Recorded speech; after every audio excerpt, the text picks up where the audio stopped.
Mga balita naman po sa labas ng bansa, mahigit 250 katao patay sa plane crash sa Algeria at mahigit 100 kababaihan sa Afghanistan pumasok sa military.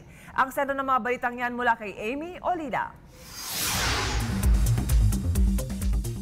Mahigit 250 tao ang patay matapos bumagsak ang sinasakyang military plane sa Algeria. Hindi pa nakakalayo ang aircraft mula sa Bufarik Military Base patungo sa ng Baychar City nang mangyari ang trahedya. Ayon sa saksi, nakarinig sila ng malalakas na pagsabog habang nasa himpapawid pa ito bago tuluyang bumagsak sa lupa. Agad naman dumating ang mga bombero para apulahin ang sunog at nagsagawa ng search and rescue operations. Habang inimbestigahan na ng Algeria's Defense Ministry ang dahilan ng pagbagsak ng eroplano. Karamihan sa mga nasawi ay mga sundalo at kanilang pamilya. Kabilang din dito ang 10 crew members ng eroplano.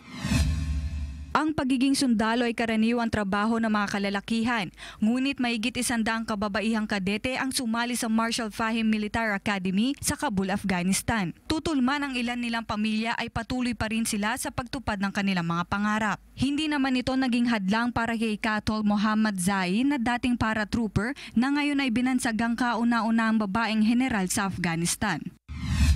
Pagaling na ng pagaling ang mga gawang robot ngayon. Sa Italy, patok ngayon ang 2 robot na sina Robbie at Kayuki dahil kaya nilang magpakitang gilas sa mga tao. Pinahanga naman ang isang robot sa Finland ang mga estudyante dahil sa galing nitong magsalita at pagsasayaw. Inaasahan ng mga eksperto na darating ang araw na ang mga robot ay may sapat ng kakayahan para maglingkod, magbigay na impormasyon at mag-entertain sa mga tao.